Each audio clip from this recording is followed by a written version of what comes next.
big. Obviously, you guys seen the viral video of Delonte West getting stomped out in the street and on the side of the... በማህበራዊ ሚዲያ ቫይራል የወጣውን የዴሎንቴ ዌስት ቪዲዮ እንዳያችሁት ነው። ዴሎንቴ ዌስት ጎዳና ላይ ወጥቷል። በሚያስፈራው ውድቀት ላይ ይገኛል። እንደዚህ ሆኖ በማየቴ ውስጥ ያዝኗል። ምክንያቱም ያለፈ ህይወቱን ወደ ኋላ እንዳስበው አድርጎኛል። በዛ ፕሮፌሽናልነቱ አውቀዋለሁ። Made me kind of look back and look at his prior, career and see him just hit rock bottom.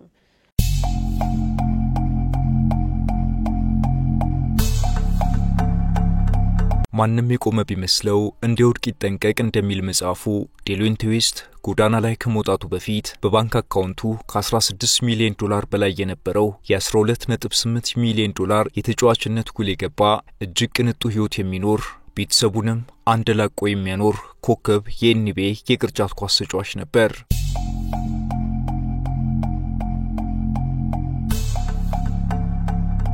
ገና በወጣትነቱ የሀብት ጀንበር ላይ ወጣ። በመላው አሜሪካ የቅርጫት ኳስ አድናቂዎች ዘንድ ዝናው ናኛ። የሱን ፊርማ ተሰልፈው የሚጠብቁ አድናቂዎችን አፈራ። በውድድሮች ላይ የሚያስቆጥራቸው ነጥቦች በአመቱ መጨረሻ ሪከርድ እንዲሰብር አስችለውት ያውቃሉ። እንደ አውሮፓ አቆጣጠር በ2008 ዌስት ከሊቭላንድ ጋር የ12.8 ሚሊዮን ውል ተፈራርሞ ቡድኑን ተቀላቀለ። በመጀመሪያው አመት በአማካይ ባንድ ጨዋታ 12 ነጥብ በማስቆጠር አጠናቋል።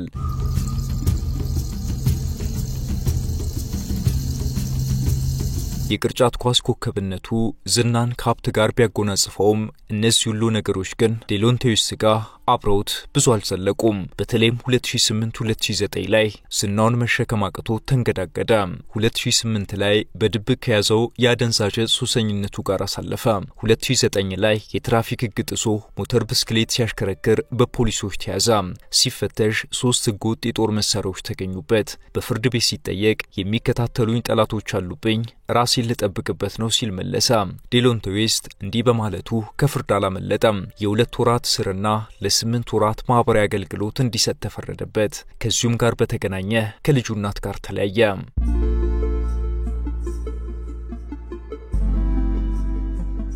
በሃይስኩል ትምህርት ቤት ባለ ቡድን ውስጥ እጅግ አስደማሚ ችሎታውን አሳየ።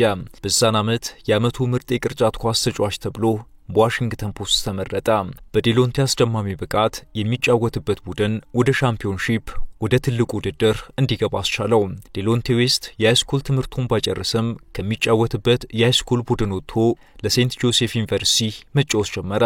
ከሴንት ጆሴፍ ዩኒቨርሲቲ እንደገና ለቆ 2004 ላይ ኤንቢኤ ላይ ለሚጫወተው ቦስተን ሴልቲክ የቅርጫት ኳስ ቡድን ፊርማውን አኖራ።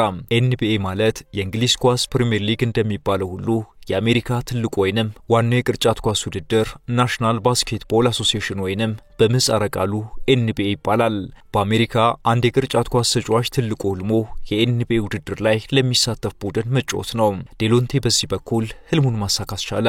በገንዘብ ችግር ከዘመድ ተንከራቶ ያደገው ዴሎንቴ በብዙ ሚሊዮን የሚቆጠሩ ዶላሮችን ወደ ኪሱ ማስገባት ጀመረ። ለሚጫወትበት ቦስተን ሴልቲክ ቡድንም ወሳኝ ተጫዋች ሆነ። ከሚኒሶታ ቲምበርወልቭስ ቡድን ጋር በተደረገው ወሳኝ ጨዋታ ዴሎንቴ 12 ነጥቦችን በማስቆጠር ቡድኑን ባለድል አደረገ። ዴሎንቴ በዚህ መልኩ ለቦስተን ሴልቲክ ቡድን ቁልፍ ተጫዋች መሆኑን አስመሰከረ። ሆኖም ግን ብዙም ሳይቆይ 2010 ላይ ነገሮች በፍጥነት መቀየር ጀመሩ። 2010 ላይ የዴሎንቴ ቡድን ቦስተን ሴልቲክ የመጨረሻውን ጨዋታ በኬፍ ተሸንፎ ወጣ። ዴሎንቴ በዚህ ጨዋታ ብቻ ሳይሆን ከዛ በፊት በተደረጉ 4 ጨዋታዎች ላይ ጥሩ ሳይጫወት ቀረ። ቀጥሎም ከቡድን አጋሩ ሌቦርን ጀምስ ጋር የከረረ ግጭት ውስጥ ገባ። በዚህ መልኩ ዴሎንቴ ዌስት በቦስተን ሴልቲክ የነበረው ቆይታው ይመሳቀል ጀመር። ከቡድን አጋሮቹ ጋር መስማማት አቃተው። በዚህ ምክንያት ከትልቁ ቦስተን ሴልቲክ ቡድን ለመሰናበት ተገደደ።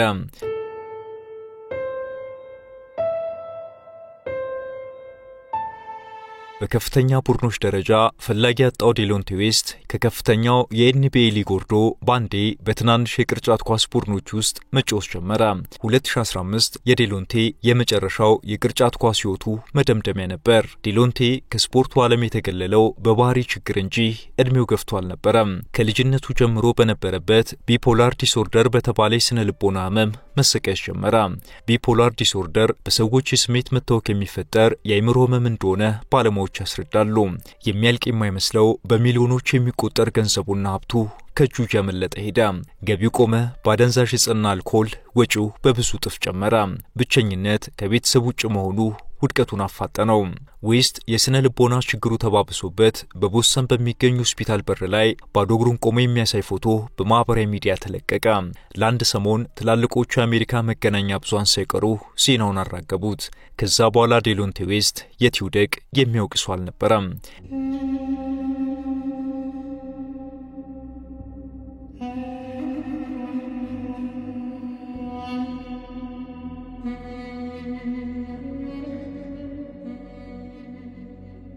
ይሄ በሆነ ልክ ከአራት ወራት በኋላ ዴሎንቴ ዌስት ለይቶለት በሜሪላንድ ጎዳናዎች ላይ ሸራፊ ሳንቲሞችን ሲለምን ታየ።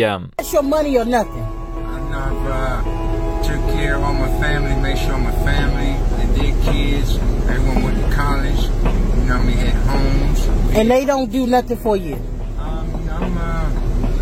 I stand on my own too, you know what I mean? በአሜሪካው የኤንቢኤ የቅርጫት ኳስ ውድድር ከፍተኛ ተከፋዩና ሚሊዮነሩ ዴሎንቴ ለጎኑ ማረፊያ አጥቶ ጎዳና ላይ መውጣቱ የብዙዎችን ልብ ሰበረ። የቡድን አጋሮቹን ግራ አጋባ። በቪዲዮ የታገዘውን ጎዳና ላይ የመውጣቱን ነገር ራሱ ዴሎንቴ መንገድ ላይ ሰው እየረዳው ነው እንጂ ጎዳና ላይ አልወጣውም ሲል አሰባበለ። በርካቶች ግን ያለውን አምነው መቀበል ተቸገሩ። በጃንዋሪ 2020 ለሁለተኛ ጊዜ የዴሎንቴ ዌስት አንድ ቪዲዮ በማህበራዊ የትስስር ገጾች ላይ ተለቀቀ።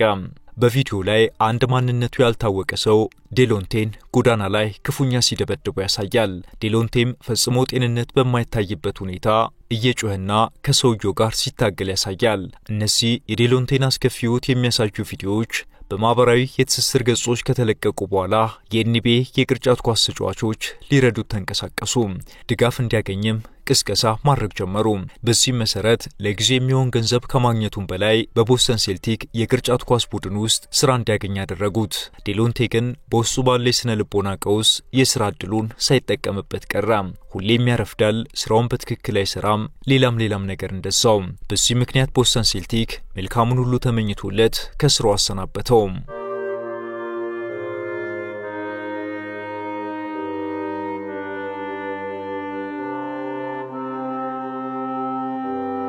መስከረም 2020 ላይ ዴሎንቴ ዌስት እንደገና በዳላስ ጎዳናዎች ላይ ወጥቶ ሳንቲሞችን ሲለምን ታየ። የዳላስ ማቭሪክስ የቅርጫት ኳስ ቡድን ባለቤት የሆኑት ማርክ ኪውባን ዴሎንቴን ለማግኘትና ሊረዱት እንደሚፈልጉ ገለጹ። ዴሎንቴ ግን እሳቸውን ለማግኘት ፍቃደኛ ሳይሆን ቀረ። ቢያስቸግርም በኋላ ግን በመጨረሻም ተስማማና ከባለሀብቱ ጋር ተገናኘ። ከዛም ማርክ ኪውባን የዴሎንቴን የሆቴል ማረፊያውን ጨምሮ ሙሉ ወጪውን በመሸፈን ያደንዛዥ ዕፅ ማገገሚያ ማዕከል ገብቶ ሕክምናውን እንዲከታተል አመቻቹለት። At the gas station, right at the Quick Mart or whatever it was, and that was just right around the corner for me. I went looking for him, you know, and found him, put him in my car, got him a hotel room. ለዴሎንቴ ዌስት ሕይወት እንደገና መሻሻል ጀመረች። ማርክ ኪውባን በማህበራዊ የትስስር ገጻቸው ላይ ዴሎንቴ በሕክምና ማዕከሉ ፈረስ እየጋለበ የሚያሳይ ፎቶ ለጠፉ። ከፎቶ ስርም ክቡራንና ክቡራት ገና በጣም ረጅም መንገድ ቢቀረንም የመጀመሪያው እርምጃ ግን በጣም አስደሳች ነው። ላሳያችሁት ፍቅርና ድጋፍ ግን ሁላችሁንም እናመሰግናለን አሉ።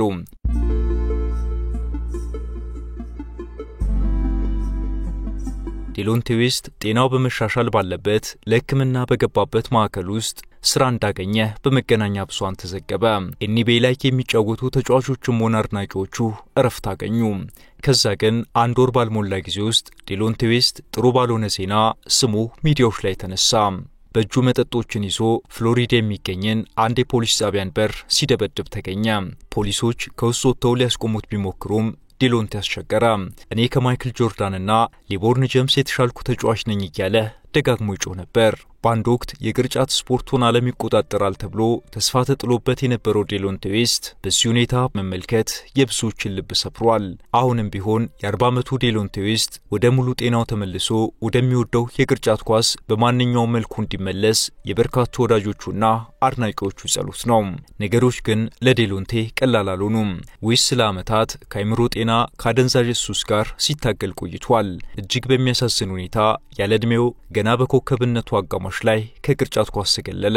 በሊጉ ያሳለፋቸውን 8 ዓመታት ጨምሮ ከሱሱ ጋር መከራውን አይቷል። የ40 ዓመቱ ዴሎንቴ ዌስት ከቅርብ ጊዜያት ወዲህ በጤናው ላይ ከፍተኛ መሻሻል ስለመታየቱ እንደ ኒውዮርክ ታይምስ ያሉ ጋዜጦች ቢዘግቡም አሁንም ግን ከምንም በላይ የሰዎችን ድጋፍ ይፈልጋል። እሱ እንደሚለው አንድ ቀን የኤንቢኤ አሰልጣኝ ቡድን አባል እንደመሆን ተስፋ አደርጋለሁ።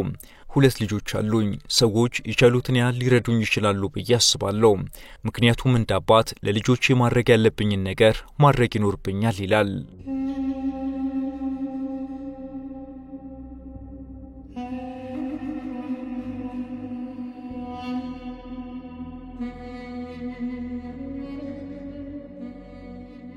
የተወለደው እንደ አውሮፓ አቆጣጠር በ1983 በዋሽንግተን ዲሲ ሲሆን ገና በልጅነቱ ነበር ወላጆቹ በፍቺ የተለያዩት። ብዙም የወላጆች ክትትል ያልተደረገበት ዴሎንቴ እጅግ አስቸጋሪ ባህሪ ባላቸው ጎረቤቶቹ መሃል ማደጉ ዛሬ ለገጠመው ችግር በምክንያትነት ይጠቀሳል።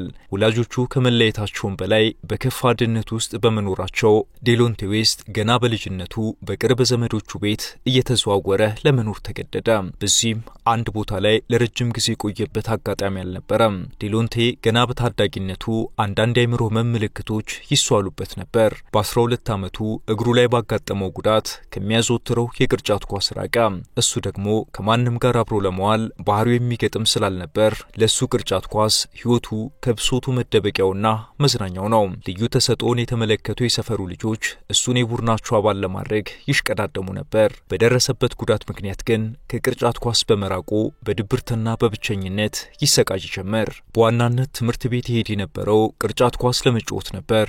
እግሩን ከተጎዳ በኋላ ግን ትምህርት ቤት የሚሄድበት ምክንያት በማጣቱ ትምህርቱን አቋረጠ። ለታዳጊው ዴሎንቴ ዌስት ህይወት ከድጡ ወደ ማጡ ሆነችበት። ሊቋቋመው የማይችለው ጭንቀት ላይ በመውደቁ ገና በለጋ ዕድሜው በርካታ ራስን የማጥፋት ሙከራዎችን አደረገ። በተደጋጋሚ ሆስፒታል ይገባ ጀመር። የገንዘብ ችግር የነበረባት እናቱ ወጪዎቹን መሸፈን ባለመቻሏ ከሷ ይልቅ ዴሎንቴ ወደ አባቱ ጋር ቢሄድ እንደሚሻለው ገመተች። ነገር ግን የእናቱ ግምት ፍጹም ስህተት ነበር። የዴሎንቴ አባት ልጁ ስለገጠመው ችግር ፈጽሞ ግድ የሚሰጠው ሰው አልነበረም። ከፍተኛ የድብርት በሽታ ምንም ልታደርግለት ያልቻለች እናትና ለሱ ግድ የሌለው አባት። ዴሎንቴ ችግሩ ተባባሰ። ገና በታዳጊነቱ የመጠጥ ሱሰኛ ሆነ። ውሎ ሲያድር ግን ዴሎንቴ የተጎዳው እግሩ ሙሉ ለሙሉ ዳነለትና ወደሚወደውና ደስታን ወደሚሰጠው የቅርጫት ኳስ ተመለሰ።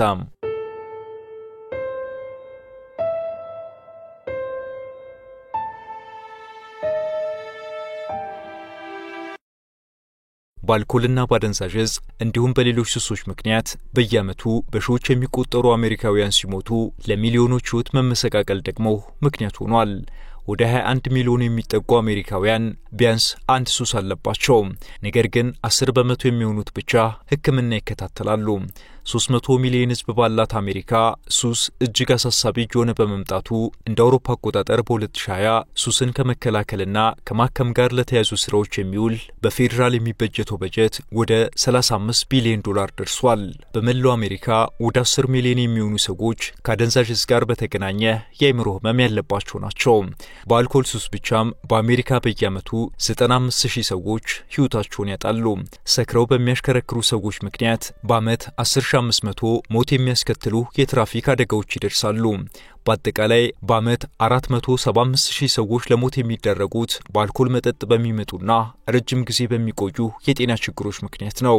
በየዓመቱ 55 ሚሊዮን አሜሪካውያን ማሪዋና ያጨሳሉ። 45 ከመቶ የሚሆኑ አሜሪካውያን አዋቂዎች ቢያንስ አንዴ ማሪዋናን መሞከራቸውን አምነዋል። አስደንጋጩ ነገር እንደ ሲዲሲ ዘገባ ከሆነ 40 በመቶ የሚሆኑት የሃይስኩል ወይንም የሁለተኛ ደረጃ ተማሪዎች ማሪዋናን ሞክረዋል። ከሞከሩትም 10 በመቶዎቹ የአደንዛዥ ዕፅ ሱሰኛ ሆነዋል። በ2021 በተደረገው ጥናት 28 ሚሊዮን አሜሪካውያን ሲጋራ ያጨሳሉ። በየቀኑ 1600 የሚሆኑ ወጣቶች ለመጀመሪያ ጊዜ ሲጋራን ይሞክራሉ። በአሜሪካ ሲጋራ በሚያጨሱ ሴቶችና ወንዶች መሃል ቁጥሩ እጅግ ተቀራራቢ ነው። ወንዶች 13 በመቶ ሲሆኑ ሴቶች 10 በመቶ ናቸው። ከ16 ሚሊዮን በላይ አሜሪካውያን ከማጨስ ጋር የተያዘ ህመም አለባቸው። ሲጋራ በመላው አሜሪካ ለ480,000 ዜጎች ሞት ምክንያት ነው። ወደ 5 ሚሊዮን የሚጠጉ አሜሪካውያን መደበኛ የኮኬን ተጠቃሚዎች ናቸው። ኮኬን በራሱ በየዓመቱ 25000 አሜሪካውያንን ይገድላል። የዛሬው ዝግጅታችን የተከታተላችሁትን ይመስላል። አብራችሁን ስለነበራችሁ እናመሰግናለን። ሐሳብ አስተያየት ቢኖራችሁ ኮሜንት ላይ ጻፉልን። በሌላ ታሪክ እንገናኛለን። ቸር ቆዩን።